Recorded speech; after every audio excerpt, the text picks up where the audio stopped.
दोस्तों, बेन्यामिन नेतन्याहू के अब ऐसा लगता है कि अच्छे दिन जो है वो अब माजी की बात होने जा रहे हैं। चूंकि बेन्यामिन नेतन्याहू के खिलाफ न सिर्फ ये कि इसराइल में एक बड़ी तादाद में इसराइल की आबादी का एक बड़ा हिस्सा उनके खिलाफ लगातार मुजाहरे करता जा रहा है। जिस तरह से बेन्यामिन नेतन्याहू ने गजा पर बमबारी करवाई और लगातार अब भी सीज फायर लागू होने के बावजूद वहां पर बमबारी हो रही है, तो इसको लेकर के अब सबसे बड़ी बात यह है कि जो अपोजिशन जमात है, जो इस्राएली अपोजिशन है, उसने बेन्यामिन नेतन्याहू को लेकर के एक बहुत बड़ी बात कह दी है। अपोजिशन का यह कहना है कि नेतन्याहू को माफी सिर्फ सियासी जिंदगी से मुकम्मल किनारा कशी के बाद दी जाए। यह कौन कह रहा है? यह इस्राएल के ही लोग कह रहे हैं। यह कौन कह रहा है? इस्राएल का अपोजिशन यह कह रहा है। इसराइल, जाहिर सी बात है, अपोजिशन का काम तो है ही कई बार जो है वो तमाम जो ऐसे फैसले होते हैं जो अपोजिशन को लगता है कि ये मुल्क के मफाद में नहीं है, तो वो इसके खिलाफ आवाज उठाता है। लेकिन ये आवाज के माफी दी जाए तो इन शर्तों पर दी जाए, ये कहने कहीं बहुत बड़ी बात है। चूंकि दुनिया को ये ऐसा महसूस कराया जा रहा था कि तमाम इसराइली अवाम, तमाम इसराइली हुकूमत, तमाम इसराइली जमातें, पोलिटिकल सियासी जमातें वो इसके हक में हैं, जो कुछ बेन्यामिन नेतन्याहू फैसले ले रहे थे फलस्तीन के खिलाफ या गजा के खिलाफ। लेकिन ऐसा नहीं है। काबिज इसराइल की अपोजिशन जमातों ने सदर इसहाक हर्जोग से मुतालबा किया है, जो वहां के प्रेसिडेंट हैं, उनसे मुतालबा किया है कि वो बेन्यामिन नेतन्याहू को कोई माफी ना दें जब तक वो मुकम्मल तौर पर सियासी मैदान से किनारा कशी इख्तियार न कर लें और अपने जराइम का एतराफ न कर लें। अब आप सोचें, कई बार आपने सुना होगा कि बेन्यामिन नेतन्याहू दरअसल चाहते ही नहीं है कि वॉर रुके, क्योंकि जब तक वॉर जैसी सिचुएशन बनी रहेगी तब तक उनकी हुकूमत महफूज रहेगी। ऐसे कई मुबस्सिरीन कहते रहे हैं और इसीलिए अब यह बात सामने है कि जब भी कभी वॉर रुकेगी या वहां पर इस तरह की जो इमरजेंसी के हालात है वो उस पर जब वो हालात खत्म होंगे तो फौरन बेन्यामिन नेतन्याहू पर जितने भी करप्शन के चार्जेस हैं या जितने भी और दूसरे मामले हैं, जिनके मामले उनकी अदालतों में उनके खिलाफ हैं, उस पर कार्रवाई शुरू हो जाएगी। तो ये मुतालबात इस वक्त सामने आए हैं जब नेतन्याहू ने सदर हर्जोग को बाकायदा दरख्वास्त देकर उनसे जो बदउनवानी यानी करप्शन के इल्जाम थे उनमें माफी मंगवाए, जिन पर उनका मुकदमा जारी है। तो अब यह मामला है कि अपोजिशन कह रहा है कि बिल्कुल नहीं, माफी की सिर्फ एक सूरत है और वो सूरत यह है कि बेन्यामिन नेतन्याहू को मुकम्मल तौर पर सियासी जिंदगी से अलग होना पड़ेगा, तब माफी दी जाए। यह अपोजिशन का कहना है। इन इल्जामात में जो इल्जामात बेन्यामिन नेतन्याहू पर हैं, जो एलिगेशंस हैं, उनमें रिश्वत सतानी, आप सोचें, यानी ब्राइबरी, धोखाधही और अमानत पे खयानत शामिल हैं। ये इल्जामात किस पर हैं? ये इल्जामात इसराइल के मौजूदा वजीर आजम पर हैं, बेन्यामिन नेतन्याहू पर हैं। काबिज इसराइल के कानून के मुताबिक किसी भी मुल्जिम के लिए सदर से माफी हासिल करने का वाहिद रास्ता यह है कि वो पहले अपने जुर्म का एतराफ करे, यानी कि पहले वो माने कि हां हमसे गलती हुई, वो माने कि हां मैं कसूरवार हूं, मैंने गलत काम किया, मैं बदनवानी में मुलविस रहा, मैंने कानून के खिलाफ इक़दाम किए। पहले उसे मानना होगा और उसके बाद फिर वो सदर के सामने माफी की अर्जी दे सकता है। नेतन्याहू गुज़िश्ता 8 बरसों से जारी अपनी अदालती पेशियों के दौरान इस एतराफ से मुसलसल इनकार करते आए हैं। अपोजिशन लीडर यायर लापेड ने एक वीडियो पैगाम में सदर हर्जोग से अपील की है कि वो नेतन्याहू की दरख्वास्त कबूल ना करें। ये कौन कर रहा है? ये दरख्वास्त कौन कर रहा है? ये अपोजिशन लीडर जो है वो सदर से, प्रेसिडेंट से ये दरख्वास्त कर रहा है कि नेतन्याहू की माफी की दरख्वास्त को कबूल ना किया जाए। अपोजिशन लीडर ने कहा कि माफी का कोई इम्कान उस वक्त तक नहीं हो सकता जब तक मुल्जिम जुर्म को तस्लीम ना करे। भाई, माफी किस बात की? आप तो माफी अगर मांगेंगे तो इसका मतलब है कि आप पहले यह माने कि आपने गलती की है, आप बदनवानी में मुलविस रहे, आपको मानना होगा। जब तक आप अपने जुर्म का एतराफ नहीं करते तो फिर आप माफी के तलबगार कैसे हो सकते हैं? नदामत के इजहार न करे और सियासी जिंदगी से फौरी तौर पर किनारा कशी इख्तियार न करे तो फिर किस बात की माफी? यह अपोजिशन का कहना है। दूसरी जानिब डेमोक्रेटिक पार्टी के सरबराह यायर गोलान ने प्लेटफॉर्म एक्स पर लिखा कि माफी का मुतालबा सिर्फ मुजरिम से ही किया जाता है। अब आप अंदाजा है ना, जो बात मैं अभी कह रहा था वही बात वहां सामने आ रही है कि माफी का मुतालबा किससे किया जा सकता है? माफी कौन मांगता है? जिसे एहसास हो कि हाँ उसने गलती की है तो वो कहता है कि भाई मुझे माफ कर दीजिए। आप अगर ये कहेंगे कि मुझे माफ कर दो और आप ये कहेंगे कि मुझसे कोई गलती भी नहीं हुई है तो फिर माफी किस बात की? उन्होंने मजीद कहा कि नेतन्याहू के पास वाहिद रास्ता यही है कि वो अपनी जिम्मेदारी कबूल करें, इल्जामात का एतराफ करें, यानी माने कि हां मुझसे गलती हुई है, और खुद को सियासी मंजरनामे से हटा लें ताकि कौम को मुत्तहिद किया जा सके।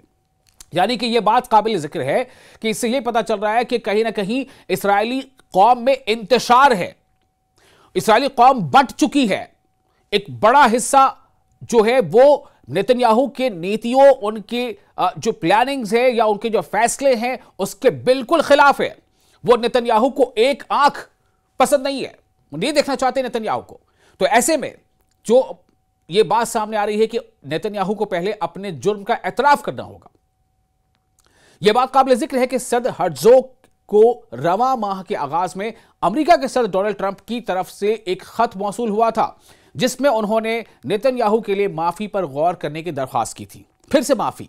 ट्रंप ने दावा किया था कि नेतन्याहू के खिलाफ मुकदमा सियासी और बिलाजवाज हैं और यह कि उन्होंने काबिज इसराइल के दिफा में मजबूत किरदार अदा किया। यह उनका दावा था, जो उनका एक तरह से कहीं ना कहीं उनकी दलील थी। लेकिन सवाल यह पैदा होता है कि भाई माफी आप तो फिर या फिर आप ये कह लें कि भाई हम गलत नहीं है, हम सही हैं, तो फिर जो अदालती कार्रवाई होती है उसमें आप उसका मुकाबला करें। आप अपने जो आपका जो इरादा है, जो आपका जो स्टैंड है, उसके हक में आप अदालत के सामने अपना मौकफ रखें। लेकिन अगर हम ये कहते हैं कि अदालत यानी कि जो सदर हैं, सदर हमें माफ कर दे, चूंकि अदालती कार्रवाई तो चल ही रही है, तो अब आप रुख करना चाहते हैं सदर का कि सदर हमें माफ कर दे, तो माफी किस बात की? भाई कोई इंसान जिससे कोई गलती नहीं हुई है, क्या वो कभी माफी मांगता है? कोई गलती हुई नहीं, उससे कोई इल्जाम नहीं है। या तो इल्जामात आप पर आयद हैं तो आप अदालत में जाएं और उन इल्जामात का को तरदीद करें। आप बताएं कि ये तमाम चीजें छोटी है, चूंकि मामला अदालत तक में पहुंच चुका है। और अब इसीलिए अपोजिशन का कहना है कि ये जो कहा जा रहा है नेतन्याहू की तरफ से कि माफी, तो इसकी कोई गुंजाइश नहीं बनती है। इसलिए नहीं बनती है कि आखिर माफी का मतलब ही है कि पहले आपको जुर्म का एतराफ करना होगा, जो आप करना नहीं चाहते। आपको बता दें कि नेतन्याहू ने सदर हर्ज़ोग को बाकायदा दरख्वास्त देकर उनसे उन बदनवानी के इल्जामात में माफी मंगवाए हैं जिन पर उनका मुकदमा जारी है, कि उन मामले में हमें माफ कर दिया जाए। इन इल्जामात में रिश्वत सितानी, धोखादही, यानी मैंने पहले बताया कि रिश्वत यानी ब्राइबरी, घूसखोरी जिसको हम कहते हैं, धोखादही, और अमानत में खयानत। बहुत बड़ी बात है अमानत में खयानत, क्योंकि उसको आप ये समझ लें कि एक ऐसा शख्स जो वजारत उज़्मा के ओहदे पर है, उस पर यह इल्जाम लगता है। इसका मतलब क्या है कि अगर हो ना हो, कई बार वो मुल्क के लिए, मुल्क की सालमियत के लिए खतरा बन जाते हैं। तो काबिज इसराइल के कानून के मुताबिक किसी भी मुल्जिम के लिए सदर से माफी हासिल करने का वाहिद रास्ता क्या है? वाहिद रास्ता यह है कि वो पहले अपने जुर्म का एतराफ करे। यानी सदर के पास यह अख्तियार है कि वो किसी भी जुर्म का इर्तिकाब करने वाले मुजरिम को चाहे तो माफ कर दे या चाहे तो माफ ना करे, यह इख्तियार उसके पास है। लेकिन उसके लिए पहले क्या होगा? वो माफ कर दे, इसके लिए पहले हमें उसके सामने अर्जी देनी होगी, यानी जो भी चाहते हैं, और अर्जी में ये एतराफ करना होगा, ये एतराफ करना होगा, अपने ऊपर लगे इल्जामात को जो है उसे एतराफ करना होगा कि हाँ ये इल्जामात जो मुझ पर हैं ये सही है, लेकिन मुझे माफ कर दिया जाए। तो इसलिए ये बात कही जा रही है बार बार कि क्या अब माफी के तलबगार जो बन रहे हैं, क्या वो उसके हकदार हैं? नेतन्याहू गुज़िश्ता 8 बरसों से जारी अपनी अदालती पेशियों के दौरान इस एतराफ से मुसलसल इनकार करते आए हैं। यानी अदालत में जब भी उनकी हाजिरी हुई, उन्होंने लगातार अपने ऊपर लगाए गए तमाम इल्जामात को कहा कि नहीं गलत है, गलत है, गलत है, गलत है, जो भी इल्जामात हमारे ऊपर लगाए गलत है। भाई जब गलत है तो फिर माफी किस बात की? सवाल है ना। अपोजिशन इसीलिए इस बार में सवाल उठा रहा है। और अपोजिशन का यह भी कहना है कि न सिर्फ यह कि माफी से पहले नेतन्याहू को अपने तमाम जराइम का एतराफ करना होगा और सियासी जिंदगी से मुकम्मल अलविदाई अख्तियार करनी पड़ेगी, तभी जाकर के जो इसराइली अवाम आज दो नजरियाती टकराव के बीच पिस रही है, उसमें कहीं ना कहीं एक सुकून आएगा। अपोजिशन लीडर यार लापेद ने एक वीडियो पैगाम पे बताते ही कह दिया, और उसने जो लायर लापेद जो अपोजिशन लीडर, उन्होंने जो सदर से खुद ये गुजारिश करते हुए ये वीडियो पैगाम जारी किया है, उसमें कहा गया है कि नेतन्याहू की दरख्वास्त कबूल ना करें। यानी अपोजिशन लीडर ये सदर से अपील कर रहे हैं कि बेंयामिन नेतन्याहू की दरख्वास्त यानी माफी की दरख्वास्त को कबूल ना किया जाए, और उसके लिए वो वजह बता रहे हैं। उन्होंने कहा है कि माफी का कोई इम्कान नहीं है और उस वक्त तक नहीं है जब तक कि मुल्जिम, यानी इस मामले में मुल्जिम कौन है? नेतन्याहू। बेंयामिन नेतन्याहू, उनका कहना है कि जब तक मुलजिम जुर्म तस्लीम ना कर ले। अब आप सोचिए कि अगर मुलजिम जुर्म तस्लीम कर लेता है, यानी अगर नेतन्याहू ये मान लेते हैं कि हां मैं कसूरवार हूं, हां मैंने तमाम तरह के जो इल्जामात उनके ऊपर जो हैं, बदनुमानी के इल्जामात हैं, धोखाधड़ी के इल्जामात हैं, अमानत पे खयानत के इल्जामात हैं, अगर वो उसे मान लेते हैं तो आप सोचें कि क्या क्या किरदार रह जाएगा एक ऐसे शख्स का जिनके ऊपर इतने इल्जामात हो और वो मान रहा हो कि हाँ मैंने ये जुर्म किया है। तो वहां की जो आवाम है उसके लिए सर क्या उसका फख्र से ऊंचा रहेगा या सर नीचे हो जाएगा? उसे क्या लगेगा कि उसने कैसे शख्स को वजीर आजम के ओहदे तक पहुंचाया? मामला यह है। तो इसलिए अपोजिशन लीडर कहना है कि माफी, उन्होंने कहा है कि माफी का कोई इम्कान उस वक्त तक नहीं है, हो सकता है जब तक कि मुलजिम जुर्म तस्लीम न कर ले, नदामत का इजहार न कर ले और सियासी जिंदगी से फौरी तौर पर मुकम्मल, उसको कहते हैं ना आमतौर में कि संन्यास ले ले, यानी पूरी तरह से किनारे कशी इख्तियार कर ले। अगर ऐसा करता है तो फिर ठीक है कि वो माफी के लायक है। और वहीं डेमोक्रेटिक पार्टी के जो सरबराह ने कहा है, ये भी बहुत बड़ी बात कहती है, उन्होंने कहा कि यार गुलाम ने प्लेटफॉर्म पर बाकायदा सोशल मीडिया एक्स पर लिखा है, उन्होंने कहा है कि माफी का मुतालबा सिर्फ मुजरिम से ही किया जाता है, यानी कि अगर वो माफी के तलबगार है इसका मतलब है कि नेतन्याहू मुजरिम है।